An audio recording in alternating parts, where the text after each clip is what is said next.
Tara Strong, thank Yes. you for taking the time out of your day for us to come in here and invade your privacy, your space. Thank you for making my studio for me. You're welcome. For teaching me what to do. You're so welcome. That's what I love to do. Well, you know, this job, in my opinion, was challenging in terms of the sound because we're pretty close to Burbank Airport. And before you showed up, I did what a lot of voice actors do, which is just have their closet. Mm-hmm. And right in the middle of an audition, inevitably, it would be like, and I'm like, do you know you're ruining my audition? Yeah. And I'd be cursing out airplanes, and of course, they didn't listen to me. And so when we finally decided to go ahead and make a studio in ISDN, I was so happy that you showed up.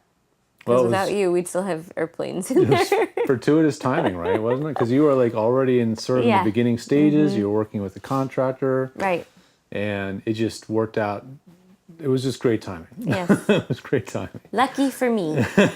It's nice when I can get in there at that stage of the game and be able to correct things that would be, you know, very, very expensive to fix later, you know? Yeah, and you could see that. I mean, when you came in and the contractor who I guess had worked on some pretty big studios but still wasn't savvy enough, and you were like listening to the walls and touching certain things, and you're like, nope, you should do this, this, and this, and not this, and not this, and do this, this, and this, and there was no way where they were doing this when you showed up. They were still doing that. Right. And then he made it good this. I guess I'm sort of the booth whisperer. Yeah, I'm not like the booth whisperer. I don't walk in with lots of equipment and meat. I'm just sort of like, you know, I fake it all the way now. That's your gift. How often do you have to stop for a minute and go, oh, the kids? I mean, is it? Never. Never anymore? First of all, I'm in that studio every single day. I'm doing at least auditions every day. And I also do the Bad Girls Club right out of my studio. And I also do some spots for Walmart online. Yeah. And some promos for My Little Pony. Mm-hmm. And the My Little Pony promos are ISDN. And I've never had an issue. Never. That's great. I mean, once in a while if they're screaming right there. Yeah. But one of the rules is you never stop the take for a noise. You pretend and you just pretend nothing's going on, and you just keep going. I will say there's one thing that you didn't fix that you can't fix. What?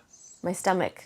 Oh. Is it that quiet? Right in the middle of something. I'm like, really? You're not the star here. We have to put a snack bar. We have to put a snack bar in there. Like we have to put like some kind of like a little emergency food for Tara. George does not fix stomach noises.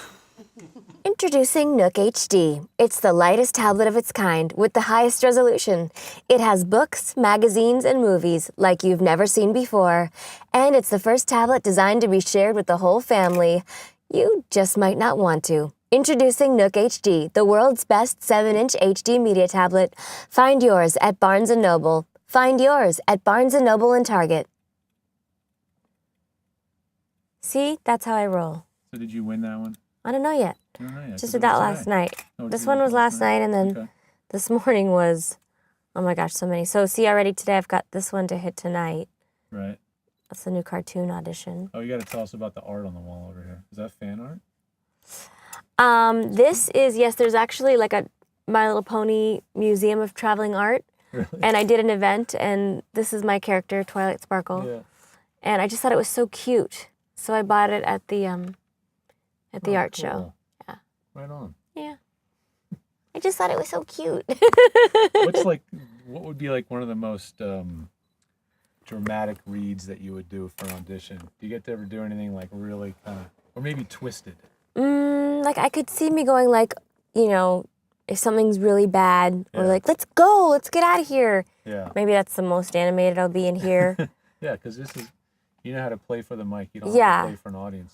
You know how to make and I mean, typically with cartoons, you move around a little bit, but all within the parameters of the mic. Yeah, exactly. Well, so how much of your day is spent out working out in the studios around LA, and how much do you get to do from home?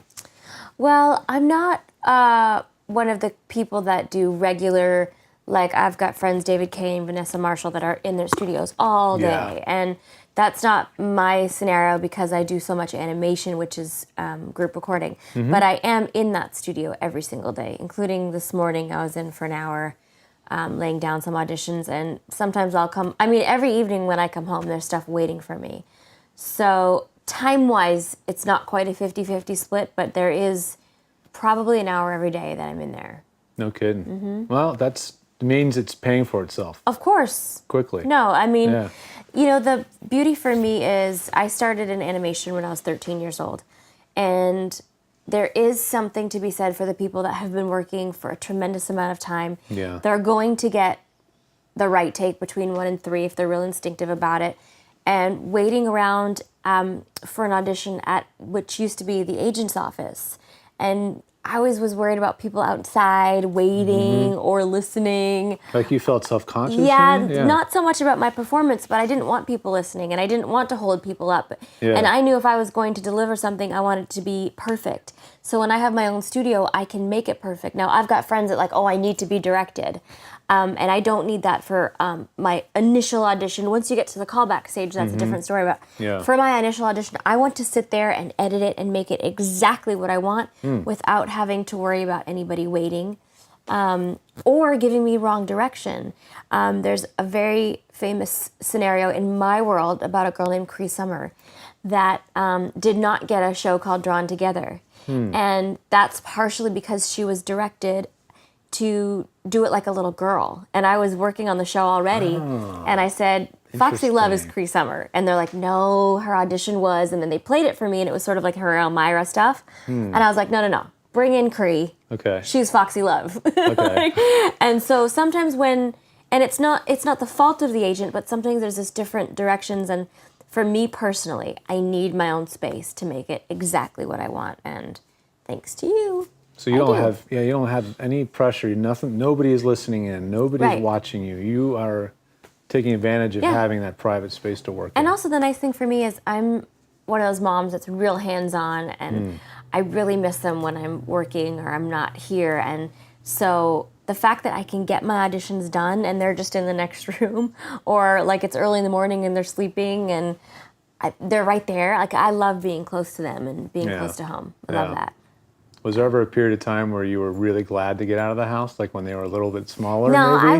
I was No? never like that. No, I'm one of Wow. those crazy moms that's like, I know it's gonna go so fast, and I still miss them when they're at school. I'm crazy. No, that's really nice because not everybody has that. No, and in fact, now I'm so busy with a lot of conventions because Yeah. My Little Pony is like this international sensation. Yeah. And as it is, I go to these conventions, and of course, there's fans of Batgirl and Harley Quinn and the Powerpuff Girls. I get a lot of old Powerpuff toys and Fairly Odd Parents and Final Fantasy DVDs, all kinds of stuff. But the biggest draw is My Little Pony. I've never seen a fan base like it. The Bronies are just this incredible. Bronies. They're What are the Bronies? The Bronies are adult fans of My Little Pony, and they're hilarious and adorable and supportive and really verbal on Twitter. And I just love them so much, even though, you know, people don't necessarily understand them. But Yeah. at the end of the day, they're watching a show that makes them feel good, and they're not hurting anyone. And in fact, they're helping Exactly. people. They've raised probably $100,000 for. I've got 2 kids with friends of mine with children with brain tumors that we're raising money for. Yeah, and they're just phenomenal. And so when I go there to meet them, you know, to do the autograph signing, the only reason I don't go more is because I miss the kids. Yeah. And my 8-year-old's like, Mommy, I cried myself to sleep last night. I'm like, oh, I'm Jeez. sorry. I was How do you- hanging with the Bronies. Speaking of like imitating voices, I mean, you obviously had to have done quite a bit of that growing up. I mean, were you like the class clown? You know, I knew when I was 5 that I wanted to act and sing and dance, and I do have memories very young performing in front of my class. And I always did silly voices, and my mom and I would go into stores and I'd say, let's pretend we're from England. And, you know, every toy had a different voice. We had a pet bunny when I was a kid, and I'd always make it do noises and speak to my sister like, I hate you. Tara's my favorite, you know, little bratty. And we had our own little radio show. So I always did that. And you see a lot of kids doing that. And I was always encouraged to sort of follow that dream. That's great. And I didn't know that it was going to be so heavily in animation or voiceover. And when I was 13, I had my 2 first professional jobs. One was an on-camera show with Mr. T, and the other was Hello Kitty, which was my first animated show. So At 13. at 13. No kidding. Was that, I guess, as a girl, by the time you're 13, has your voice relatively settled? I know the women's voice changes gradually over time, right? Yeah, I'm sure it changed a little, but I Yeah. can still do Hello Kitty. Isn't that a thing? You wanna hear where it? Yeah, totally. Hello Kitty's Fairy Tale Theater is proud to present The Wizard of Paws. That's exactly what I did. So, I mean, doing a voice like that, that's a voice that you can keep doing. Isn't it really important when you do an animation voice that you have to be able to have consistency and be able to do it for the long Yeah, haul, and right? for whatever reason, those of us that do it consistently have that skill. Yeah. Where once you create a character, it kind of lives somewhere, It's locked in there. And you can and conjure then it you up. just bring it out. Yeah. That's exactly what you And I have to remember do. I was at a Rugrats taping, and one of the artists drew Baby Dill really quick, like getting drunk and doing all these crazy things. And it was silly drawing, but it was so skillful. It was so good. And it was so quick. And I said, how do you do that? And he said, how do you do what you do? And I went, okay. right. Okay, that's my gift, I guess. And you don't really forget a voice. And the only time you forget is when you go from audition to booking, because sometimes at the audition you'll do 3 or 4 different choices. Oh, yeah. And so typically they'll say, we like this one, and they'll play you their select I at was the going to say, session. do they give you a Yeah. reference and you can? Okay, that's good. Just your day, like, do you have crazy hours, or do you get to work relatively like banker hours these days? I don't have the craziest hours. So, for instance, this morning I got to go do my workout, which I love. It's shift, by the way. It's amazing. So I went to shift, and then I came back here, and I did 4 commercial auditions and 2 animated auditions. And then I went and did Mad TV at 12. And then I got to do a couple errands and then pick up the kids and take them for haircuts. Nice. Not too bad. No. And then we made her do this. Yeah. So her day's a little longer today. That's okay. It's completely unpredictable, which Yeah. is my only challenge. Like, I've had to cancel, I can't tell you how many doctor's appointments or hair appointments or whatever, because sometimes they'll be like, Tara, they need you right now to do this, or they need you right here to do that, on top of my regular bookings. Like, for instance, right now, Fairly Odd Parents is on Tuesdays, Teen Titans is on Fridays. I always know, like, the set days. You have some regular things Yeah. that you can count on. You know when they Yeah. are. Yeah. Right. So on that's- top of that, there's always the, they need you to do this. Do you ever have to go into the booth? I mean, do you get auditions where they're like, you got to get this in by the end All of the the time. day, and you have to get in like at the end of the Yes. day after dinner. And sometimes they just email and don't call me. I'm like, why didn't you call me? So yeah, no, that happens a lot. We're like, they need this right away. Urgent Okay. email. Yeah. The two should be mutually exclusive. Yeah. Happens a lot. And thank goodness I have a good studio to do it in. No, that's Thanks great. to George. Well, thank you so much for having us into your home today. Thank you. It's been a lot of fun. Thank you. Thanks for making Tara our studio. Strong, she's awesome and fun, and thanks for. I don't even know how I'm going to end this. Thanks for watching. I'll help you.